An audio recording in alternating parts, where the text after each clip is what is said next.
All right, so today we start the first of 2 units on series. This unit, and I like the way that the Larson book breaks this up. This is series of constants. And then in the next unit, we'll do what are called power series, where you have a variable involved as well. Okay, the better you understand series of constants, the better the power series one goes, because it's based on this. So it's important that you get this. Okay. Also notice, I think I mentioned it last week, but it bears mentioning again. This is out of the Larson book. It is not out of the book that you have been using. Okay, so be sure you get that from Google Classroom. It's already there. Answers to odds are there, all that kind of stuff. The layout's a little bit different, but I think you'll figure it out relatively quickly. So, let's talk about infinite series. So if we have this sequence, a sub n is an infinite sequence, then the sum as n goes from 1 to infinity of a sub n, which would be a sub 1 plus a sub 2 plus a sub 3, yada, yada, yada, plus a sub n plus yada, yada, yada, forever and ever, amen, is an infinite series. So when you have an infinite series, you're just adding the terms together of an infinite sequence. Okay, that's all it is. The numbers a sub 1, a sub 2, etc. are the terms of the series, just like we call them the terms of the sequence. The difference here is that you're adding them all together. So how do you find the sum of an infinite series? Well, honestly, in most cases you can't. I mean, that's the short answer. In most cases, we are not going to find the sum. There are a couple of exceptions to that. One is if you can write what's called a sequence of partial sums. So S sub 1, that's for the series, is equal to the first term in our series.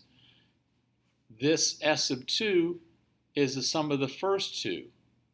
S sub 3, the sum of the first three. S sub n, the sum of the first n. This now is a sequence of numbers, right? If you can find a formula for that, which is frequently almost impossible, and you can show that that sequence converges to a particular number, then the series converges to the same number. Now, be really careful. There are two different sequences going on here. A sub 1, A sub 2, A sub 3, A sub whatever, that's a sequence. This is the sequence of partial sums where you have added part of that infinite number of terms together. So keep that separate, two different ones. You start with a sequence, and then if you take the first, and then the first plus the second, and the first plus the second plus the third, and make a new sequence, that new sequence is called the sequence of partial sums. They are not the same. God bless you. I still remember when I first learned this, they blew through this really quickly, and I was so confused because I was like, wait a minute.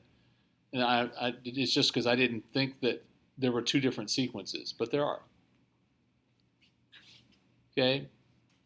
So if the sequence of partial sums diverges, the series diverges also. When can you do this? Well, here's an example of one. Use a sequence of partial sums to determine the convergence or divergence. There are some that you can do like this. So the summation as n goes from 1 to infinity of 1 over 2 to the n is equal to a half plus a fourth plus an eighth plus yada, yada, yada. Okay. So the sequence of partial sums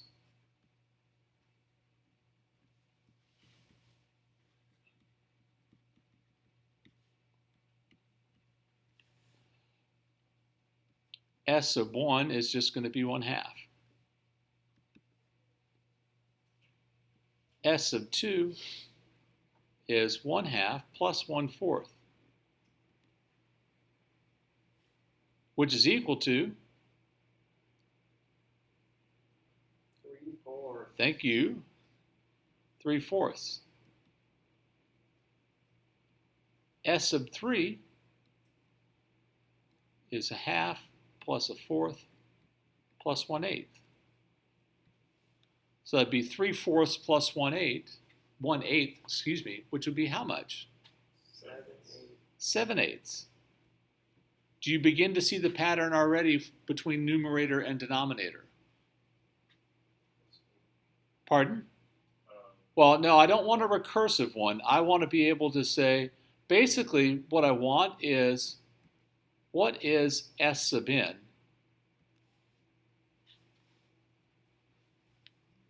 So what is, in each case, this bottom number related to the index?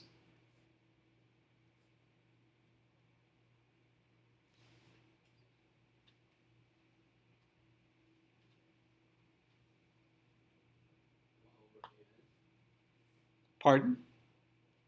Never mind. No. Oh, It's what? 2 to the n. Yeah, it's 2 to the n. That's exactly right.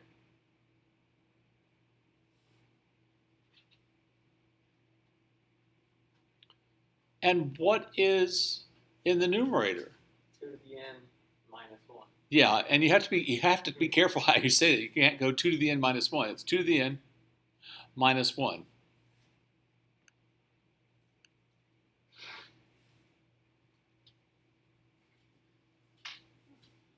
What's that going to go to as n goes to infinity? 0. Wait a minute. I heard several things at once. What? 1. Yeah, goes to 1. If we were to do the limit as x goes to infinity of 2 to the x minus 1 over 2 to the x, you can just do it by going, well, what's the dominant term? Or if you really want to, you can use L'Hopital's rule and say that this is equal to the limit as x goes to infinity of, what's the derivative of 2 to the x minus 1? 2 to the x. Divided by log 2. Times log 2. Oh. Over 2 to the x natural log of 2, which is 1. So the series converges to 1.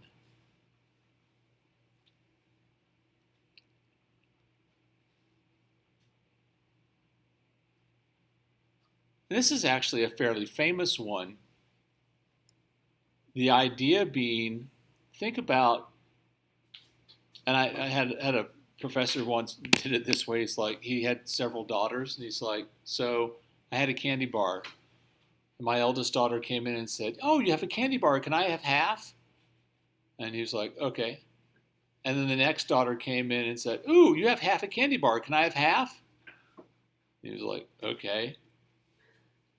So if he had a sufficient number of daughters, eventually they would have eaten pretty much all of his candy bar, right? Yeah. That's the idea here. Pretty much. All right. Let's take a look at this one.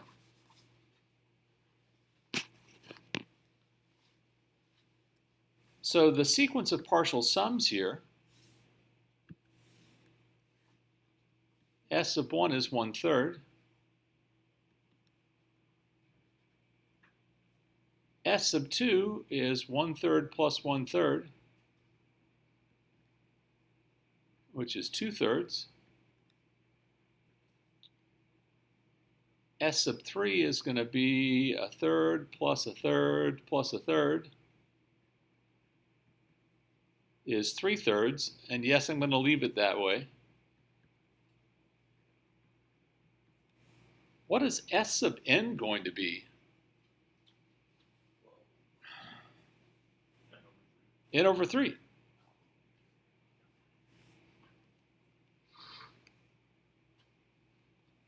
Is the sequence of partial sums going to converge?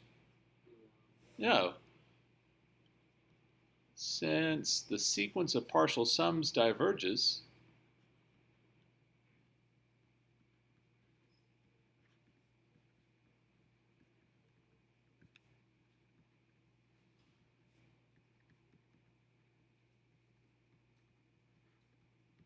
so does the series.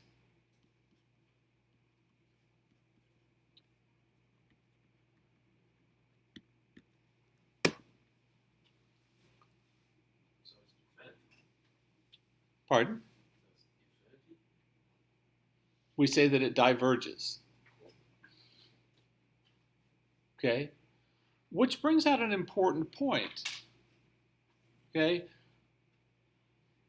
The terms of the series were always 1/3, right? Not very big, but that still made this thing diverge. What do you think needs to happen to the terms of the series in order for you to have even a chance for this to converge? Can they go to negative infinity? That would be decreasing. No. Decrease, what do you mean by decrease? Closer and closer to 0. Yeah, they should decrease and get close to 0. We will find later on that that's step 1. If the terms of the series don't decrease towards 0, there's not a chance that our series is going to converge. But then we're going to find sometimes when they decrease to 0, they don't do it fast enough, and the series still diverges. Okay? Just because it was running in the right direction doesn't mean that it was fast enough to outrun the angry, bear. Okay? But that is step 1, is to run in the correct direction. All right, so let's take a look at this next one. This is an interesting one. Substituting in, we get that the first term is going to be 1 minus a half, which is a half. The next term is going to be 1/2 plus, well, now I'm going to be substituting in 2, so that'll be, actually, you know what? Hang on. I'm going to back up just a second. I apologize. I'm going to leave it like this, because I'm looking into my crystal ball of the future, and I realize that leaving it like that is going to make this actually easier. You're like, okay. So S sub 2 is what we already had, 1 minus a half, plus at 2, 1/2 minus a third, which is 1 minus a third, right? And S sub 3 is going to be 1 minus a third, what we have so far, plus 1/3 minus 1/4, which is 1 minus a fourth.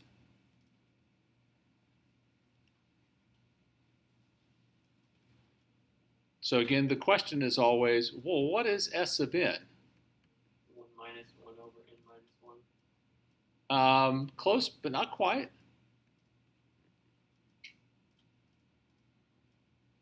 Oh, n plus 1. There you go, n plus 1.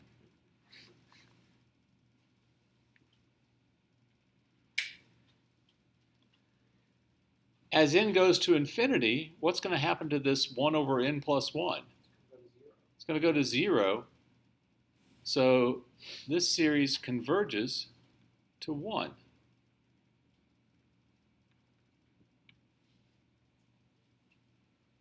This is sometimes called a telescoping series.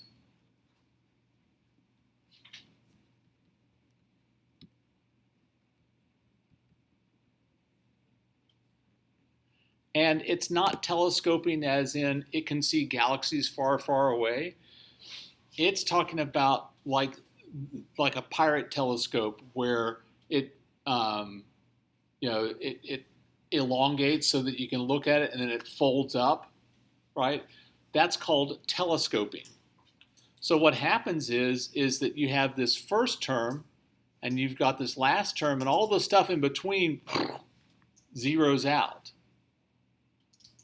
That's a telescoping series.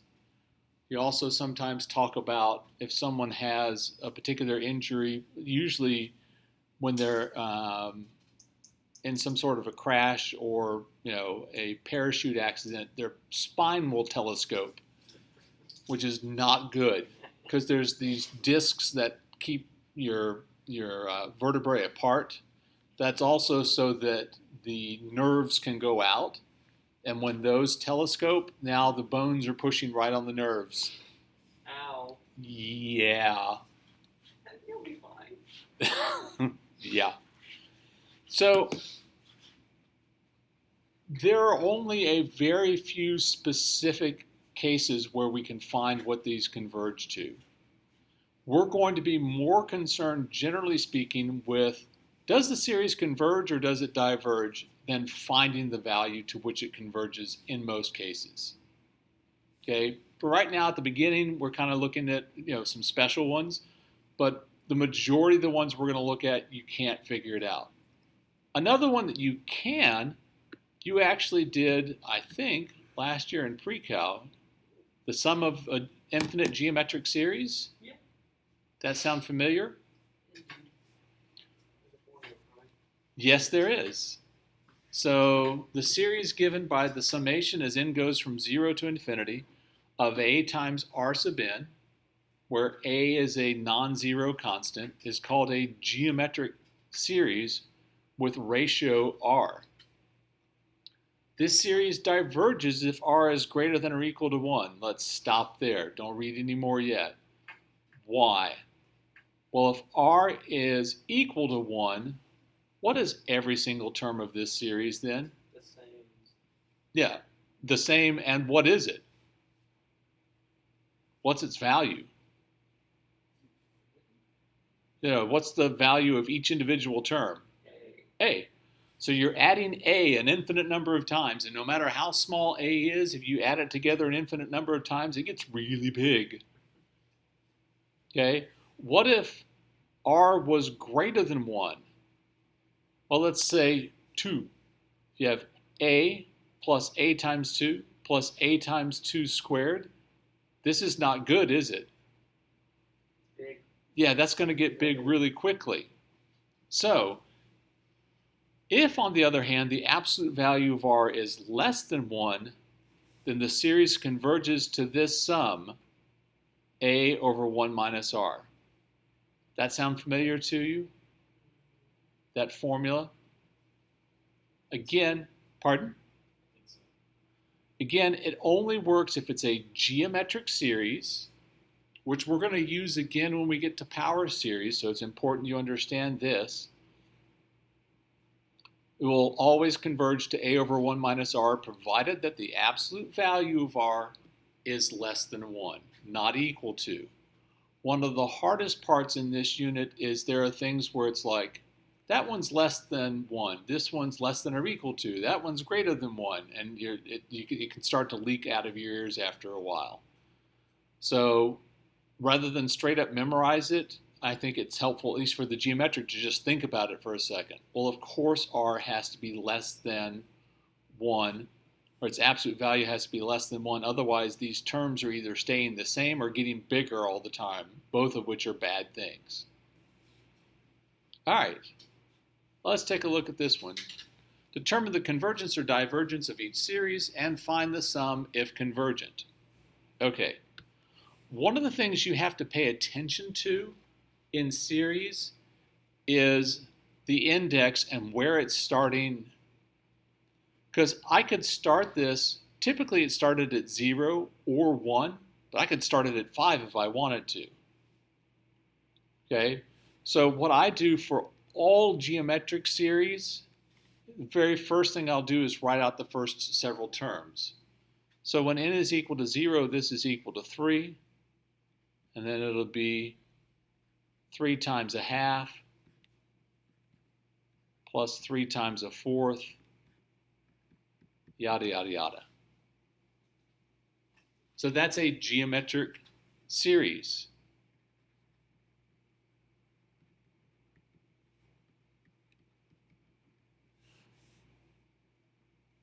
Where A is equal to what? 3, 3, and R equals, 2, 1, 1/2. R is equal to a half, which means that the absolute value of R is less than 1, which means that the series converges.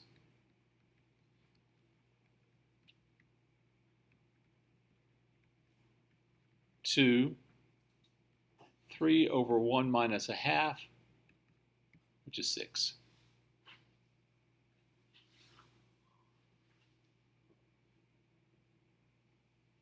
Okay?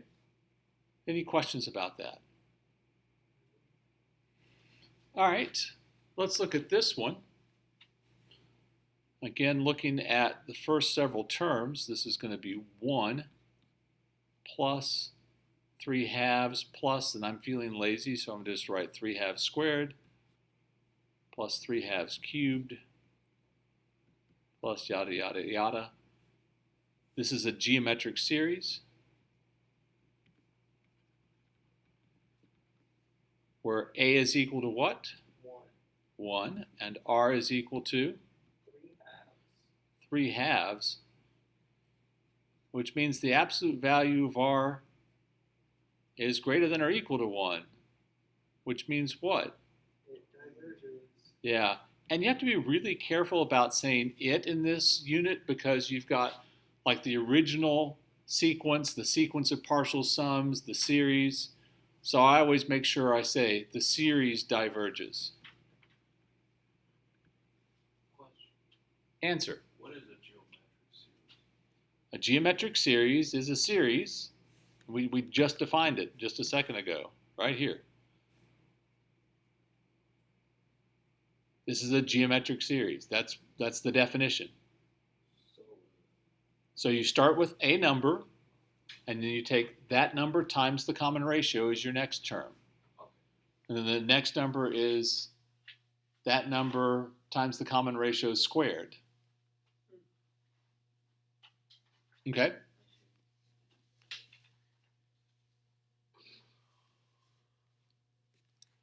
Notice in every one of these cases that if the summation as n goes from 1 to infinity of a sub n converges, that the limit as n goes to infinity of a sub n must be 0.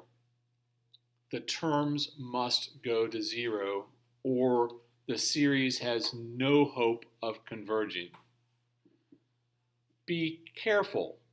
Just because the terms go to 0 doesn't mean that the series converges, though. So we have one of the most misused tests is the nth term test for divergence. Most books just call it the nth term test. I can't remember if your book calls it the nth term test for divergence, but I would, if I were you, write it every time, because at some point you're going to be tempted to try and say this series converges by the nth term test, which is just wrong, horribly, horribly wrong. You know, there are things that are a little bit wrong. Yeah, this is just awful and wrong. So this says if the limit as n goes to infinity of a sub n is not equal to 0, then the series, which is the summation as n goes from 1 to infinity of a sub n, diverges. Again, the note, the nth term test cannot prove convergence, ever. Again, the illustration I was using a minute ago, is he running the right way? Yes, he is. Well, he has a chance then. We don't know that he's going to survive, but he has a chance. If he's running the wrong way, he has no chance. Yeah. The one that I used to use was, okay, so there's a hurdle race, and somehow or another, one of the shot putters has wandered into the 100-meter high hurdles. Does he have a chance? Probably not, right? So you're weeding out the ones that really have no chance. Okay? And this is always the first thing that you should look at. Does it pass the nth term test for divergence? You guys have probably never done this, but one of the things you can do if you're trying to find some fine particles in something is you take different screens and you first, run it through the screen and it gets all the big rocks out. That's what this is doing. It's getting rid of all the big rocks. Okay? I don't know how many more analogies I can come up with for this, but it's the first thing you want to do is get rid of all the things that obviously aren't going to converge. All right, so let's take a look at these. Determine the convergence or divergence of each series. So, for this first one,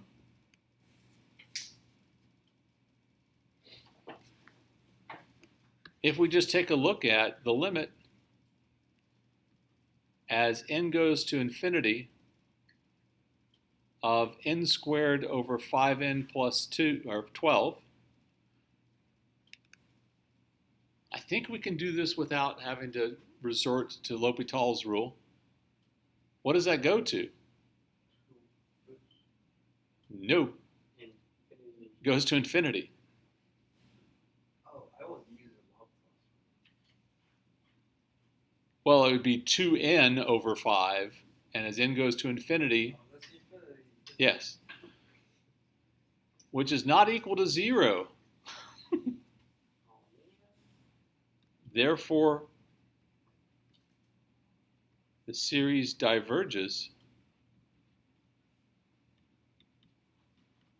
by the nth term test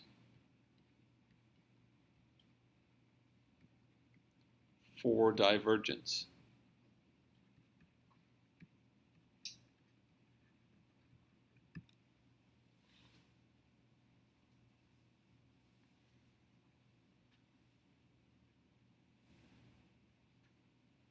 All right, let's take a look at this next one. Got the summation as n goes from 1 to infinity. Interesting, they changed where we started.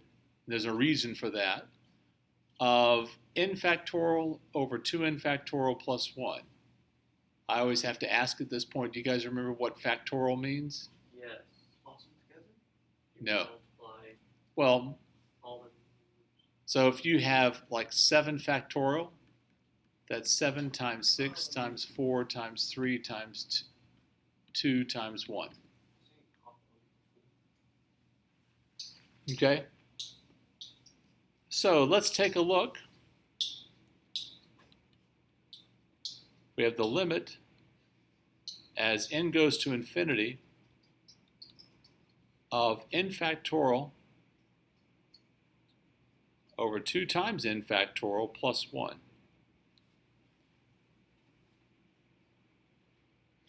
And we have several problems here. The first of which is that the numerator goes to infinity and so does the denominator, which normally makes you think of using, L'Hopital's rule. but I don't know how to take the derivative of a factorial, Why not? because you can't.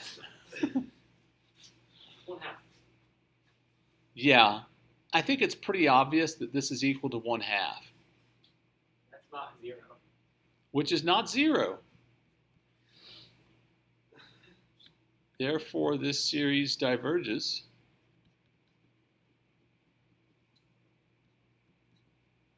by the nth term test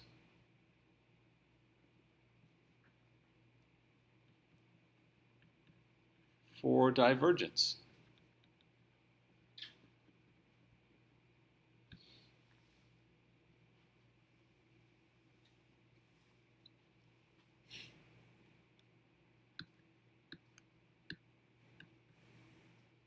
Let's look at this last one. Zero. The series is 0? Is that what you're saying? I don't think the series goes to 0. Is it? But What do the terms go to? The terms go to 0.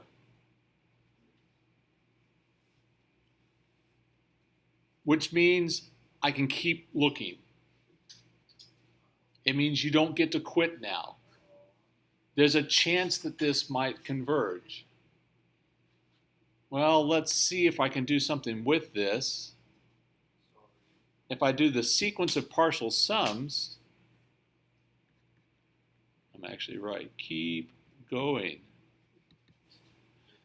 You're running the right way. Keep running. Okay. So let's see. S sub 1 would be 1, right? S sub 2 would be 1 plus a half is 3 halves. S sub 3 is going to be 3 halves plus a third, which is going to be 9, 10, 11 sixths. And I don't know about you, but I'm not seeing a pattern yet. No. Let's do one more and maybe it'll become clear to us. S sub 4 would be 11 sixths plus 1 fourth.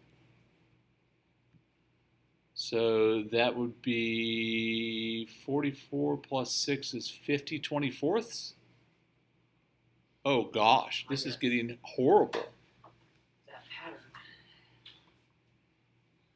Yeah, we can be 12 from it. I'm sorry? Can be 12 from the denominator. Oh, you could do 25 24ths?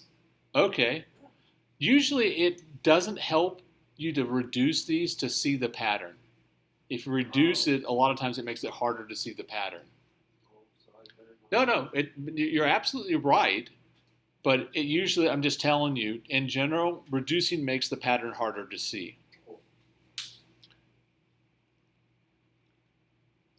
Let's do one more. Let's see, that's going to be 50 24ths plus 1/5. Yeah, that's a big then. So that's going to be 274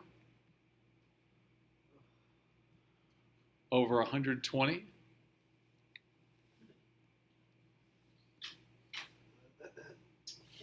I'm lost. Yeah. Oh, it's like times 3 times 4 times 5 on the denominator. Okay. So the denominator would be, so this is 2 times 1, this is 3 times 2 times 1, this is 4 times 3 times 2 times 1. Okay, so that's n factorial. Wow, you can write in there. What about the numerator? Good question.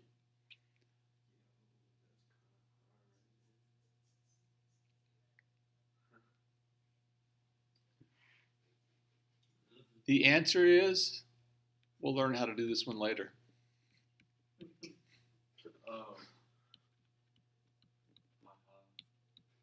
Ha ha ha.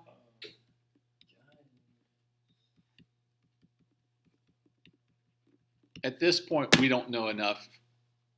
I say we, you don't know enough to analyze whether that converges or diverges. If you're just itching to know, it diverges.